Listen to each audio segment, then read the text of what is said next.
Jake, are you a fan of roller coasters? Love roller coasters. All right, well, I got some big news for you because Cedar Fair, the operators of Cedar Point, and Six Flags are going to merge into a mega company. So we feel like we got some good attractions going on there.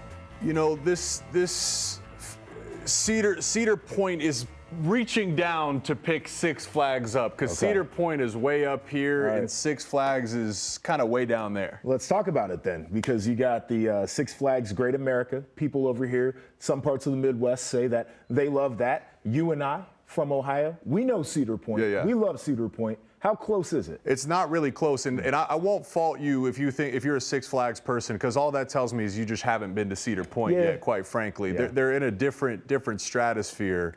Cedar Point is worth traveling to from out of state, maybe even worth flying to just to experience it. You know what we should do is we should round up all of the people that work here and we should caravan to Sandusky and go to Cedar Point. That sounds like a great time. That sounds like a great time. It would be a lot of fun. We could show them around, show them the ropes of what to do when you get on the roller coasters, because all the Six Flags Great America people out here, it's the best, don't know what they're talking about. But this is Red Corner, Blue Corner. We're right here on Stadium. Got a great show coming your way today. That is the Michigan Wolverine, Jake Butt. He was a captain. He was an All-American, all-around great guy as well. This is Joshua Perry, who was a national champion, also a captain. But I found something that's important above all that. Winner and recipient of the All-State Good Hands Award for the service in the community. Talk about a leader, brother. That's the best part of them all right there. You know, the best that I ever did, I couldn't be an All-American like you. I was never the best at my position, but I won a couple of good guy awards, so I feel good about myself in Trumps that regard. it all, for sure. Yeah, what happened to me? All right, and we want to bring you into the show here as well. We got a YouTube chat that's always popping, so make sure you get in there. We'll run your comments during the show. And also be sure to go to watchstadium.com/submit to send us your questions and comments. And we do have one from a fan who still wants to talk about sign stealing. I have another question from a completely anonymous source. Also, don't mind the glasses. These are my blue light glasses. My question to you is, everyone is saying that sign stealing is completely legal, happens at every sideline, but there's a video of Connor telling Harbaugh to expect edge pressure. My question is it normal for a head coach to have that much interaction with a low-level staffer on the sideline during a game? Would love to know your guys' answer. Please keep in mind this conversation is being recorded. Thank you. It looks like our friend Andy Agar over there with the Ray-Bans that record the video. Connor Stallions potentially wearing those. Don't want to speculate. Don't want to speculate. That's right. But the question at heart, I think, is a good one, because we can give a window into what actually happens in terms of game day operation on the sideline. So from your experience, how often would a head coach or a coordinator on either side of the ball have contact with the guy who is a low-level staffer? This is the key. Look, they wouldn't have contact with a low-level staffer. They really wouldn't. And I think most head coaches, they don't want to hear from anyone that's not a coordinator or a position coach with this pressing issue.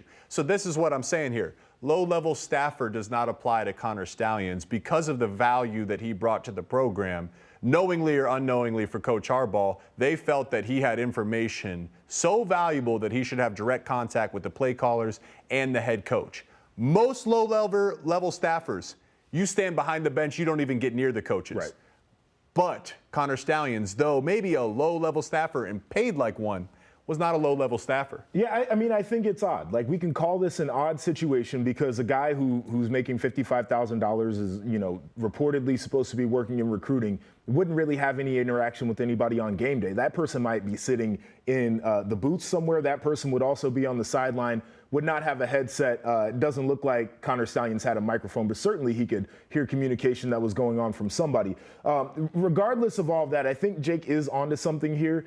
Is if somebody on a staff, regardless of where they were, came to the coach and had valuable information and made themselves an asset on game day, it's not unlikely that the coach would want to hear from that person.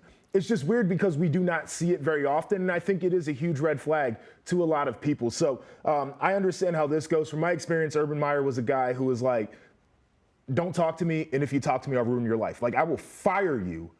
Like right now on the spot, I will have you walked off the sideline if you're not supposed to communicate with me. I think most coaches feel that way, but when you are receiving information that helps the football team on game day, that person's going to be talking to the coach. And again, like Connor Stalions talking to coordinators or coaches, that's not the point of the investigation. That is neither legal or illegal. It does show you that he had valuable information in terms of knowing signals. The question then is how he acquired those signals. Clearly, it seems like he sent people to film in person, and we're also checking out Central Michigan tape as well. So that's the point of the investigation. There is low-level staffers potentially across the country that talk to their head coach. It's an interesting thing that you said right there, because all of the things that people are posting are odd. They are uncommon, but it's not technically a smoking gun. It's not illegal. It's like, yeah, we don't see this very often, but that's not the issue. The issue is how the information was acquired, and that's what we're still trying to figure out here. But multiple reports are saying that Big Ten coaches recently held a call and urged Commissioner of the Big Ten, Tony Petitti, to act ahead of the NCAA and punish Michigan for alleged sign stealing. Is this something, acting ahead of the NCAA, is that something that the Big Ten should consider doing? The Big Ten shouldn't consider, nor should the NCAA consider acting until they have the full picture. And I know that's going to upset some people, but please let me explain myself here. As we just touched on, it has been established that Connor Stalions sent scouts in person to film signals. That's bad, okay? That's over the line. That breaks an NCAA rule of in-person scouting. But there has been no prior precedent of this and how it should be punished. The questions that need to be answered now are, who knew? Who directed it? Who funded it? Because Connor Stalions only made $55,000 a year. He couldn't have just, the parent budget was $15,000. Did he fund it or not? If he didn't, then who funded it? That's a huge difference, because though a head coach per the NCAA, you are responsible for your program at some level. That is very different than the head coach being responsible and not knowing, or the head coach saying, oh yeah, I love this, here's the money to do it, and I want you to make sure you have scouts at all these games. I'm not saying that that's the case, but I'm saying those questions are extremely important to answer before the NCAA should act, let alone the Big Ten. And we want you to join this conversation as well. It's our poll question for today. You can scan the QR code on the screen there. Should the Big Ten act against Michigan before the NCAA, does? Here is my take on it. I 100% think that the Big Ten should consider. It would be malpractice if they did not consider taking action. The reality of the situation is they probably have considered. They are probably actively considering taking action. But all of the things that you said, Jake, I think are really important. They don't want to jump the gun. They don't want to do something right now and be wrong on it. You can't do that as a conference. You would cut the legs from underneath one of the biggest brands in college football if you did that, and it would be a shame. The other thing that they're probably saying behind closed doors to all of the coaches that are complaining, and the coaches should not be running this conference either, let me be clear on that. It should be the commissioner and the people that work for the commissioner in the Big Ten office in conjunction with the athletic directors and the university presidents, the administration from these schools, but not the coaches. They don't get to run the conference. The reality of this situation, they probably told the 13 other people that are mad in the room, listen, if this was you in this same situation, you would want us to do our due diligence. And so we owe that to the University of Michigan. And I don't necessarily think that's unfair. Are people going to be upset about it? Yes. Should they be upset about it? Absolutely. But is this an appropriate action without a precedent to just say we're going to do something because a few people online want to send out tweets and we got coaches calling us? These are not the people that should be running the conference. Spot on. And it's okay. And that's not to say the pressure is bad. That's not to say the coaches being mad and calling for this are wrong. That's not to say ADs shouldn't be saying, hey, we want answers at a minimum. But it's also the conference and the NCAA's right to reserve the right to be patient and acquire more information before making a decision. They reserve the right to be right. They reserve the right to be right. Yes. Exactly. Because if you act before you have all the info, you could be wrong for all we know. This is the funny thing about this show, right? We're going to talk about this storyline because it's so big, but we still have to acknowledge the on-field. And let's go there in terms of the Heisman race with J.J. McCarthy. The gap is closing on Michael Penix Jr. Look at that. J.J. McCarthy plus 300, Penix at plus 270. And let's not forget, Marvin Harrison Jr., he's right there waiting in the wings. He's about 6th on this chart. So, Joshua, at this point, how do you make sense of this? Where's JJ at in this chart? Well, I think JJ probably properly rated. If his odds weren't where they were right now, I wouldn't be too upset. I think I'm like many other people. I would like to see him against some of the better teams on the schedule. What he does against Penn State and what he does against Ohio State will certainly shape the way that I think about J.J. McCarthy in terms of this Heisman race. The other one that we look at in the Big Ten is Marvin Harrison Jr. I think he's going to have to keep up pace with what he's done over the last handful of games. I think it's also reality that he can do that. But if he has, 175 yards and a couple touchdowns against Michigan in Ann Arbor, I'm sure that he'll be getting an invite to New York City. So both of those guys, I think it's much like everybody else. We kind of want to see the Heisman moment. But I ask this question. Is that a little bit overrated? Because the Heisman moment feels like it has to come in a win and it has to be reflective of team success. And I look at a guy, Jaden Daniels, the quarterback at LSU, ridiculous numbers he's putting up. He's playing extremely well right now. And he's a guy that already has 2 losses. Right. And I can definitively tell you that one of those losses is not his fault because they put up over 50 points in that game. He is a guy who probably will be out of consideration by the time it really matters because his team might have a 3rd loss. But I would look at that and say, are we grading this as a team award or is this truly the individual award that we want it to be? And if so, we got to put him in there. It's a team award, right? Though that kind of contradicts the spirit and the reason for the season, there is a team award factor here. And as far as Marvin Harrison, to be a non-quarterback Heisman Trophy winner, you need to heavily exceed expectations and you need help from the quarterbacks stuttering. So for JJ, I think we both agree, Heisman moment. There's one game that comes in mind, November 25th, Ohio State versus Michigan. If one of those guys can have an explosive performance, that's fresh in the voters' minds as they go down for the Heisman race. Yeah, it's going to be an interesting one as we close out the season here, but definitely a lot to talk about here in the Big Ten. Now, before we go to break, the Big Ten lost to Titan on Wednesday. Bob Knight led the Indiana Hoosiers to 11 Big Ten basketball championships, 5 Final Fours, and 3 national titles, turning the Crimson and Cream into blue bloods of the college basketball world. While his fiery demeanor often drew the ire of his critics, the man's passion for the game was legendary. As a player, Knight won 2 national championships alongside Jerry Lucas at Ohio State before beginning his coaching career at Army. The 3-time AP National Coach of the Year was inducted into the Basketball Hall of Fame in 1991. The Generals' run has ended. Bob Knight was 83.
All right, welcome back. Red corner, blue corner.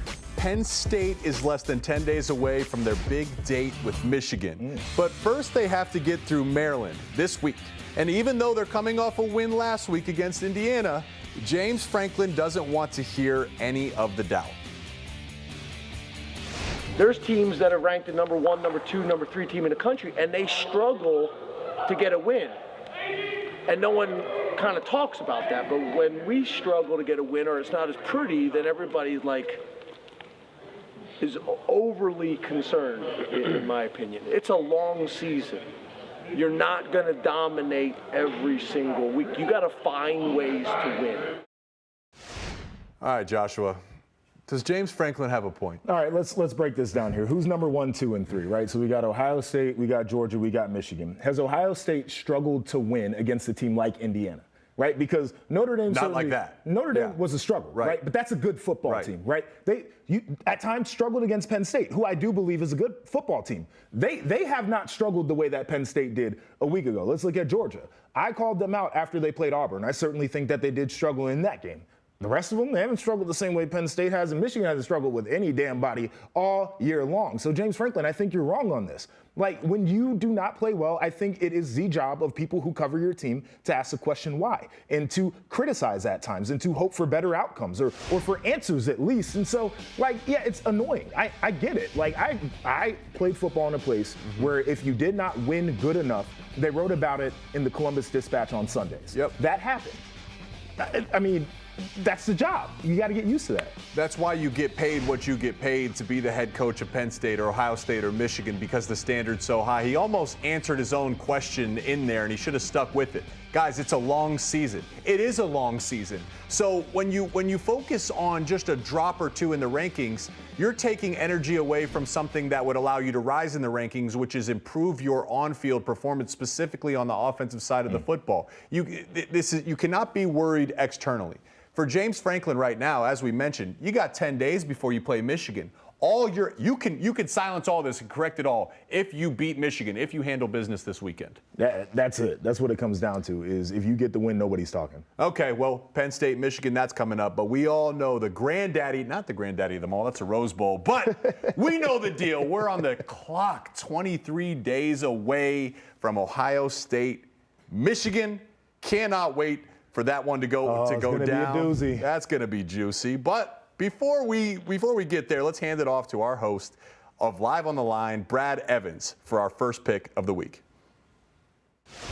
Hola, amigos. Brad Evans here, and I ain't afraid of no ghosts, and I ain't afraid of betting on an under, especially when it's tied to the Iowa Hawkeyes. At Wrigley Field, give me the under on Iowa Northwestern. It opened at 29.5, which was a historic low for a total in a game. It's crept up a little bit to 31, but I'm still living in the land. Down under. Why? Iowa can't score. Evidenced by their number 133 ranking in EPA per play offense. They're outstanding defensively. They have one of the best punters in the game as well, pinning opponents deep. Iowa, number 21 nationally in EPA per play defense. Meanwhile, Northwestern outside the top 90 in EPA offense and EPA defense. Throw in the fact, too, that Iowa is at the under in 6 of 8 games, and also the under has also prevailed in 4 of the last 5 series matchups. And what other evidence do you need? This game's got 6-3 written all over it. I'm betting the under 31 on Iowa Northwestern. Now go out there and make that money, Team Huevos. Oh, man, Brad, that was awesome. Be sure to catch him and the rest of the crew from Live on the Line on Stadium every weekday at noon Eastern for your daily sports betting fix. But now it is time to welcome in our guest picker for today. He is the reigning, defending, undisputed American Association Broadcaster of the Year. He is our good friend, Sam Brief. Oh, man, congratulations on that, man. That's pretty good stuff. How you been? Thank you, guys. Appreciate you flashing the hardware. I'm great. I appreciate you welcoming me on, but I'm going to need like 4 espressos if I have to keep following Brad Evans and keep the energy up. Yeah, no, don't worry about not Brad. alone. He's on his own program. Now, I do have to ask you this because Jake's been down his luck a little bit recently when it comes to the picks. You're the only person on this show to go perfect in your picks. So you have any words of wisdom for Jake?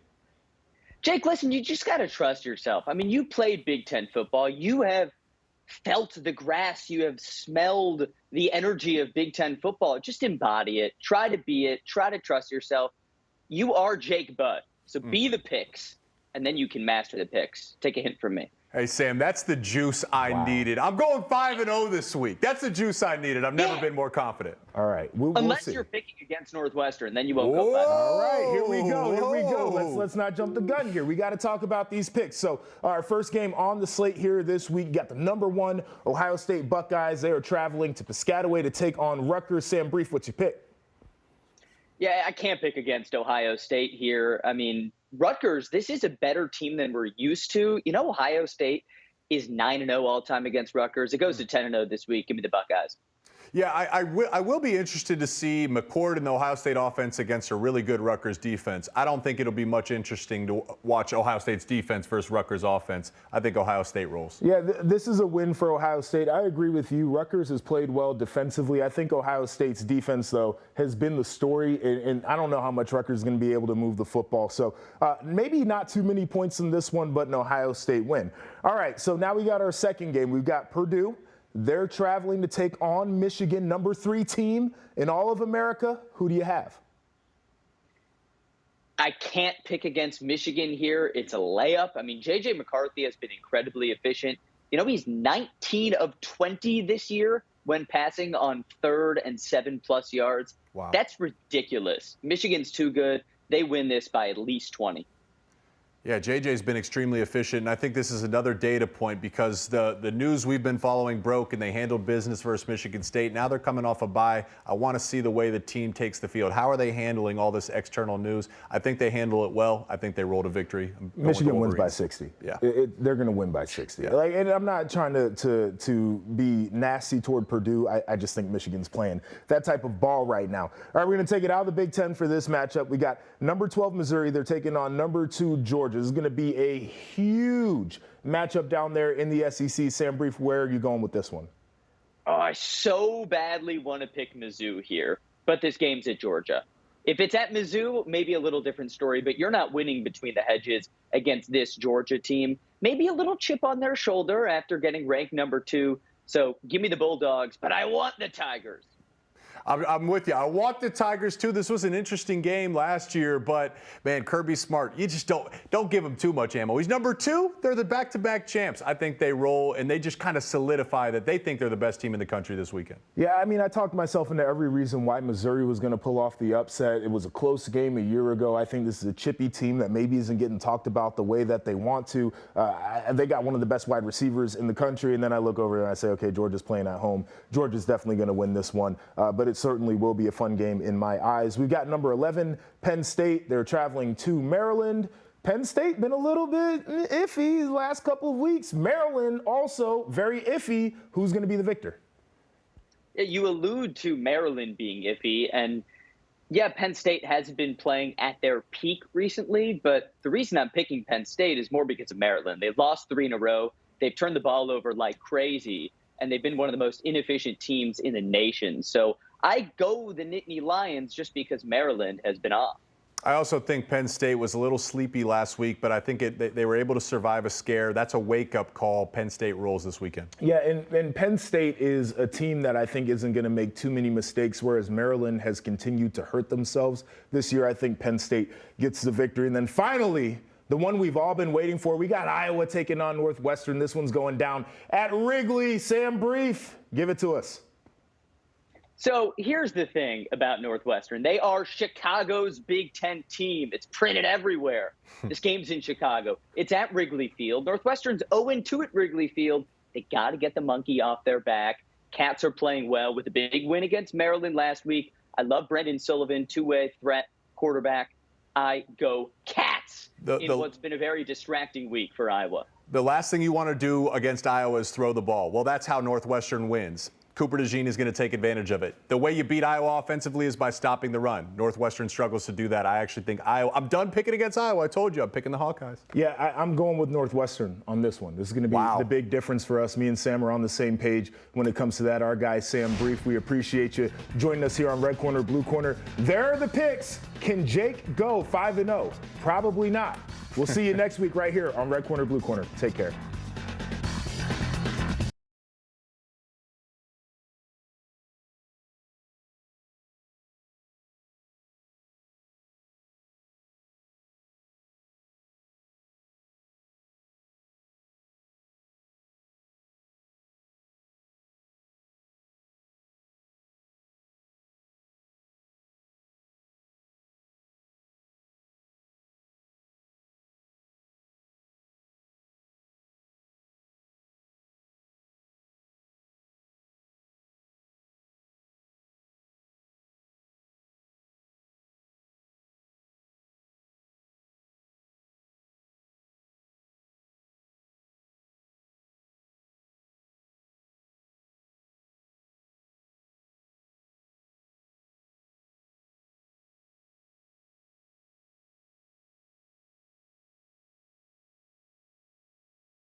Yo, what's up, everybody?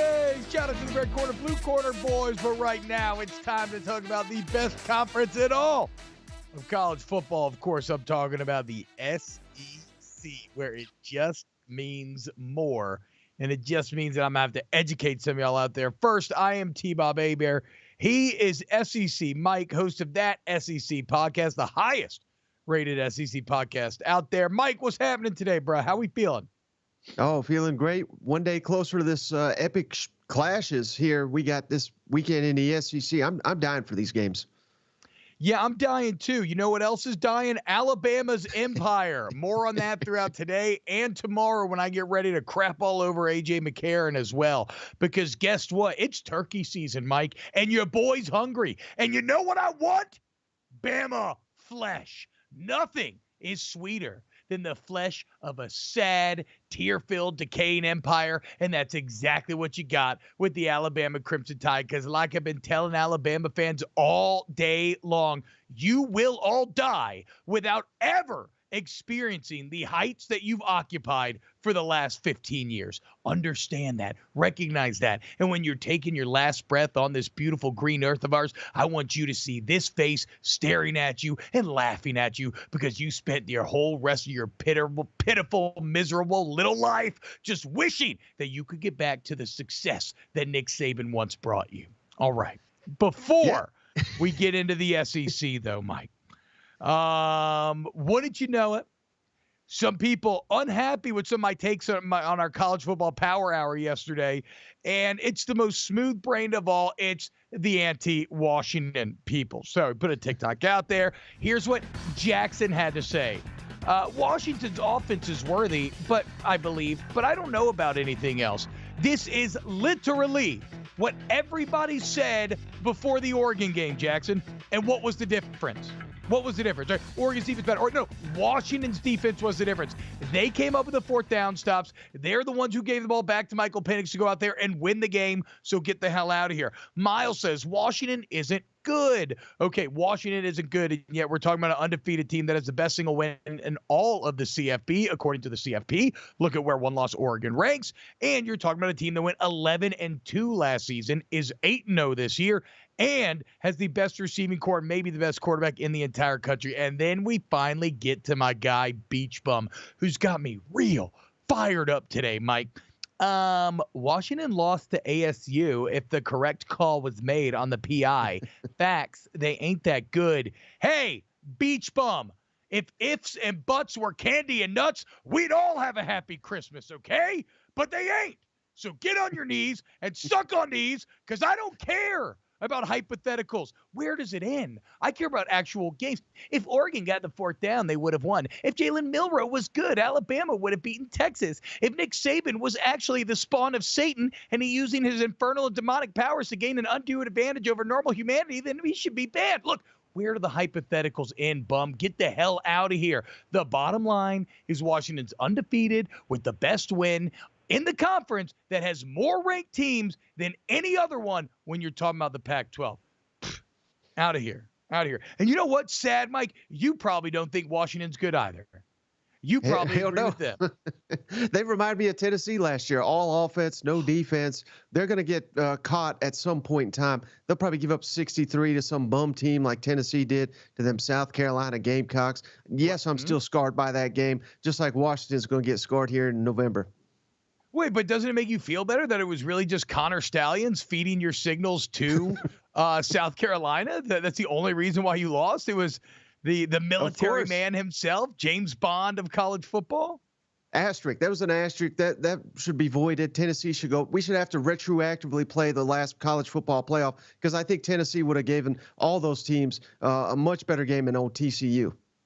I mean, does it keep you up at night that Spencer Rattler, Shane Beamer, and South Carolina kept you out of the playoff last year? Because that seems like a recipe for madness if you think on it too long.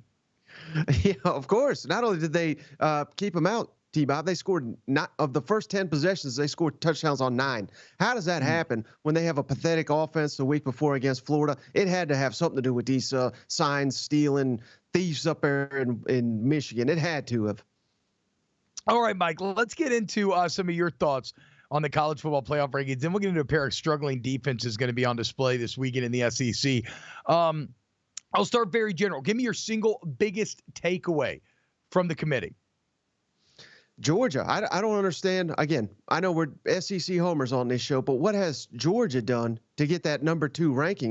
They don't have the resume. I guess they're going by this phony baloney game control, whatever the heck. I mean, I don't even know how you define such a thing, but Georgia should not be number 2. They'll probably be number 1 by the end of the regular season, but they've done nothing to prove that they're number 2 in the country. I thought that was pretty startling. The fact that Michigan's up there, even though they're cheating their asses off, I think that's kind of inexplicable. How does Alabama, I believe they're rated higher than Texas. How do we get there when Texas whooped them in Tuscaloosa? That's an issue I have. And I don't think Missouri's getting enough respect at number 12. I really don't. You know what's one thing that I find to be pretty fascinating? I think it's my single biggest takeaway amongst the whole bunch, because a lot of what we're talking about will take care of itself. But one thing that, like, this is what I'll say, not a lot from the first playoff ranking actually ends up carrying through to mattering in the end, right? One thing that potentially could, Mike, in this first playoff ranking, the committee is clearly telling you that they do not believe in the Big 12, or at least saying that they're not going to allow the Big 12 to control their own destiny. Because when you look right now, if every other conference takes care of business, I don't care if Texas or Oklahoma ends up with just one loss. They will not be getting in. Florida State has the easiest path. They should be in. One of the Big Ten teams is obviously going to get in. In all likelihood, an SEC team will be in. And if Washington or Oregon can finish the fight, well, then they're in. And what would that leave us? A bunch of sad Sooners and Longhorns. Wouldn't you hate to see it? Not at all. I'd love it. All right, let's talk about some struggling SEC defenses, though, and let's look at the SEC West. You got LSU going up against Alabama, right? And I want to ask a question and then you also got Ole Miss playing host to Texas A&M. And I want to ask you, Mike, which of these defenses do you believe is more likely to get a bit exposed come Saturday? Yeah, I hate to do it to you, but you know it's LSU. We're down all these secondary players without Mekhi Wingo out the next 6 weeks due to surgery. I think Alabama potentially has a field day with LSU, but that doesn't kill LSU's chances because they got the best offense in the country. They can go toe-to-toe with anybody, even Alabama in Tuscaloosa, going up and down the field. But I don't see any way that LSU keeps Alabama under 30. So this may be a game where it's first to 40, first to 45, wins the ball game. Yeah, look, and again, it's like you mentioned the guys missing for LSU. At a certain point, crap is crap. And it's just more crap on top of crap. So I don't even know that it actually matters who's missing. But I agree. Like, are you going to be able to stop a Jalen Milroe who has some of the most explosive stats in the entire country? I mean, averages 16 yards per completion. I've never heard of anything so feast or famine. To me, if you're an LSU fan, it's all, can you stop Jermaine Burton? Because he's not been the most consistent, but when he gets going, that Alabama offense gets going. And right now, Burton's averaging 20 yards a catch. To be honest, no. I don't think they will be able to stop Jermaine Burton. It just becomes a question of whether or not you can stop Jaden Daniels. Now, on the other side of the equation, when it comes to Ole Miss playing host to Texas A&M, Mike, I think Ole Miss's defense is going to have a ton of success. But guess what? In classic this show fashion, it's not even because Ole Miss. It's because Jimbo Fisher is garbage. On the road especially. Like, I know you think he's just overall garbage, but how about this? Jimbo Fisher 7-16 on the road at A&M. He's lost 8 straight road games after the Tennessee game. Likely going to be 9 after Saturday, and then maybe even 10 in a row with LSU. But how about this? This is a crazy stat.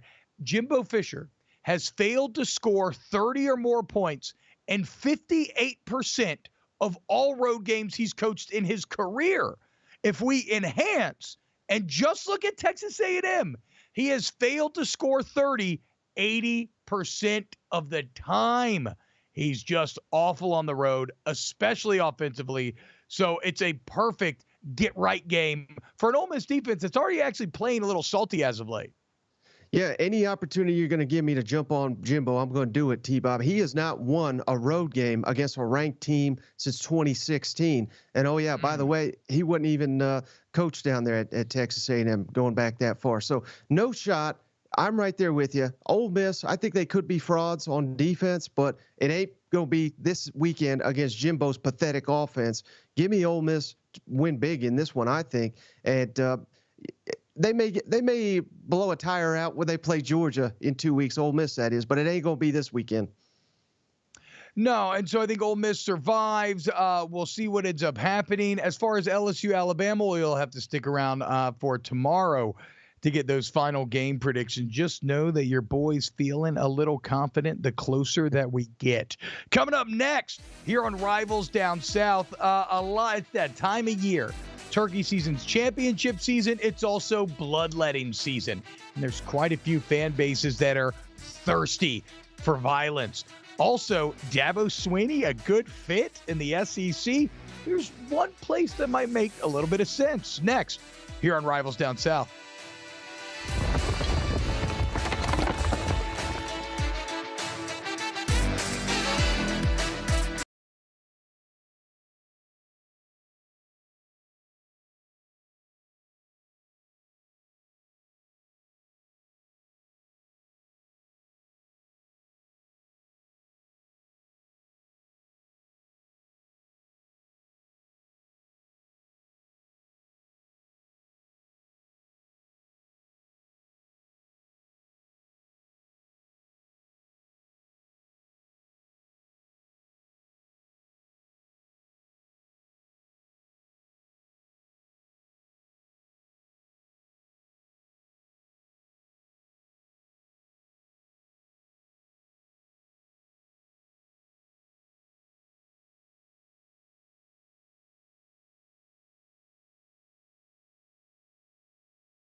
Today they were telling me that Hunter, my son, has a Halloween parade at his school where all the kids at his school, they dress up in their Halloween costumes and they walk around the track for however many minutes, and the parents come and they video and all that. And I was there for it last year because it was on a Monday, and my wife was telling me that he had that today. And I said, well, why didn't you guys tell me anything about it? And Emily said, well, I knew you had practice and meetings, so I didn't think you're going to be able to come. And then Hunter, my son, said, and it's also because you're 2 and 6 and you need to be in the office working.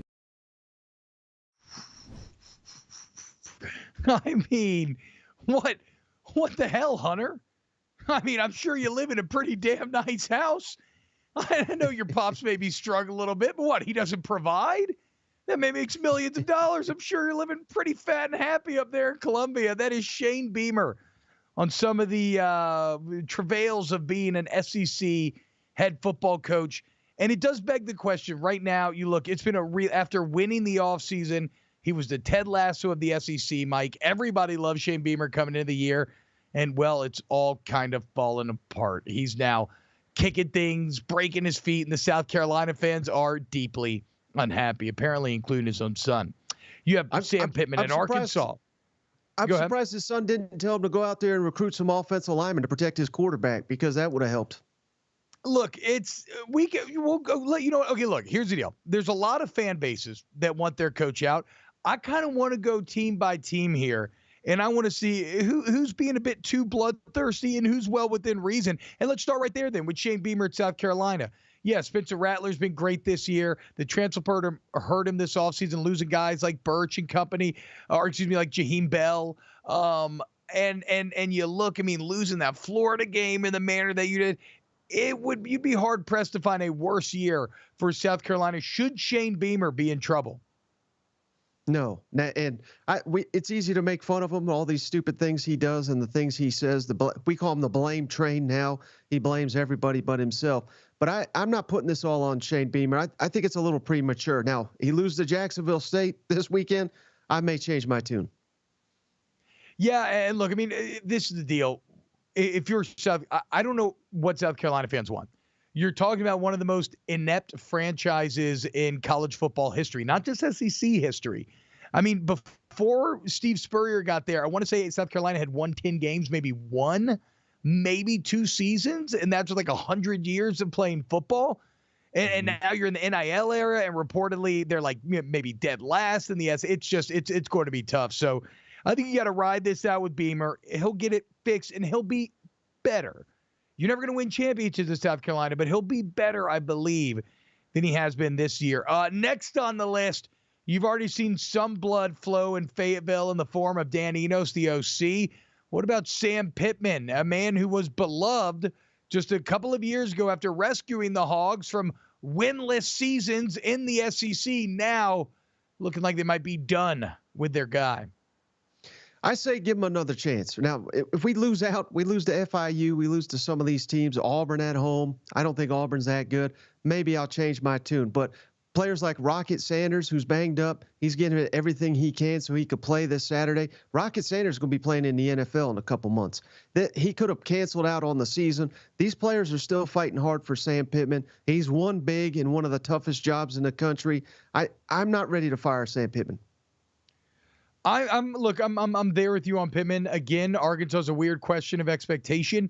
The only thing about Pittman is he did the old Coach O, the true CEO model, right? Where like he has to hire well. And Dan Enos obviously was not a good hire. So like, okay, you get another chance, but you better not miss, because if you miss again at coordinator, that's going to be all she wrote. Next on the list, you got Zach Arnett at Mississippi State. And look, man, one and done. You could say that sounds unfair. Zach Arnett has put on a masterclass in how to completely ruin an SEC program in a single offseason. I mean, here he took over a place that finished 9-4 last year, winners of the Egg Bowl, 4-4 in the SEC, third in the SEC West. He takes over from Mike Leach and tragically would have never gotten the opportunity or the job had it not been under such awful circumstances. And so because of that, you just call a spade a spade. The guy's done an awful job. He ruined Will Rogers, who was on the cusp of setting every SEC passing record. If I'm a Mississippi State fan, get Zach Arnett the hell up out of here. Yeah, if they have not already started the coaching search behind the scenes, they're doing a disservice to their university. And fair or not, they had to hire him, I think, with the Mike Leach. It was signing day right around the corner. But it is so evident that you had an elite coach, and now you got a disaster of a coach. There's no in between with this Mississippi State roster. I'm not sure they win another game. And then you arrive at the guy that I love to make fun of, and that is Mark Stoops, because you and Jake Hester and Aaron Murray and Josh Hay, just everybody wants to tell me about what an incredible job Mark Stoops does at Kentucky. Why? How? What? Winning a couple SEC games a year? And to be clear, I know who Kentucky has been, and I get it. They are without a doubt more consistent under Stoops. But let's not make too much of it, right? The man is paid $8 million a year to go 3-5 in the SEC every single year. I don't think Kentucky fans, I don't know, maybe they want to fire him, but that seems like he is wildly overpaid, in my opinion. And yeah, but to be honest, no, if I'm Kentucky, I'm actually bringing him back. Yeah, because he's a C-level coach, and that's a C-level program. And they beat Florida now almost annually, and for no other reason. I'd bring him back because that's one they could never win prior to Mark Stoops. And now they can't beat Tennessee, but that's never been one that they historically won either. So, yeah, I mean, I don't think you run Mark Stoops off, but I will say this, TBob, I don't think Mark Stoops is going to be the head coach of Kentucky for much longer. And all A-Town Sports in the chat says, with Texas and OU coming to the SEC, A&M needs to ramp up recruiting efforts, and I'm not sure Jimbo can win those in-state recruiting battles. And yes, objectively, if there wasn't a buyout, Jimbo Fisher would be fired. And A&M, if anybody has the money, they have it. So the question becomes, it's an idea from Saturday South's Matt Hayes. Dabo Swinney's unhappy at Clemson. Okay, Jimbo and A&M's unhappy with Jimbo. Have you heard the saying, real recognize real, Mike? Well, what about weird recognize weird? Maybe it's time for the cult of A&M and the cult of Dabo to join their forces in the SEC. I mean, it makes sense on paper, TBob, but I hate it. I hate this. And I'll tell you why. Because Dabo hates NIL, and he hates the transfer portal. And once Jimbo's fired, there's going to be a lot of guys that enter the portal. A&M, they have to utilize NIL to get people to go down to College Station to play football. Their chief rival now, Texas, is among number one around NIL circles. So if they do not embrace it under Dabo Swinney, they're just going to get steamrolled by the Texas Longhorns. So Dabo to A&M, I hate it. Yeah, and look, to be clear, Dabo's not going anywhere in Clemson, right? For all of Clemson's bluster and all their frustration, ultimately, Dabo was right when he said, you want somebody else? Good, go find somebody else. Because at the end of the day, who else you going to get? And if I was A&M or if I was any of these powers, I'd be a bit worried for everything you just said, Mike.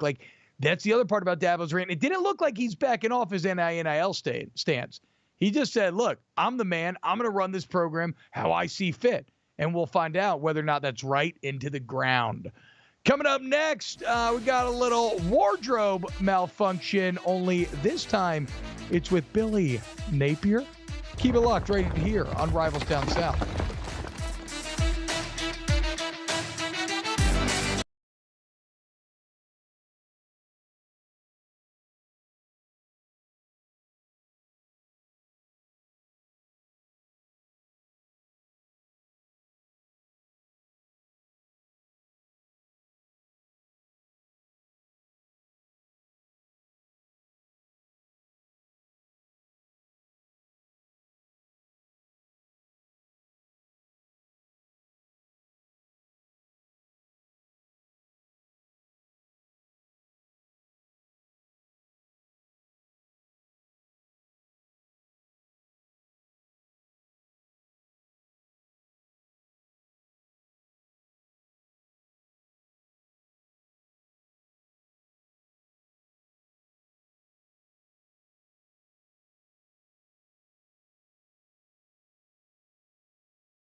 Yo, what's happening, y'all? Welcome back to Rivals Down South, youtube.com/watch stadium. If you want to hang out with us and the Red Corner, Blue Corner guys every single day. TBob, A-Bear, and SEC Mike getting you ready for another weekend of college football. And the Florida Gators, well, chances are if you turn on that Florida game this weekend, you're going to be a bit surprised on multiple fronts. You say, who's that? As the Florida Gators have opted to wear all black uniforms at noon against Arkansas. A decision ridiculous on multiple levels. First off, what, you saved the All Blacks for the literal second or third day after Halloween? Like, you had the entire month of October to do this. And then plus the fact that this is going to be kicked off under a noon sun in the state of Florida, unintentionally hilarious. Another gaffe for our boy Billy Napier. This is the current state of Florida football. Yeah, the only acceptable blackout is at night, obviously. So, this would have looked spectacular, would have blackened out the Swamp, one of the most iconic stadiums in all of college football. But instead, they're going to be overheated, and who knows, they may get upset by the Arkansas Razorbacks, and we're going to be blaming it on these damn black uniforms.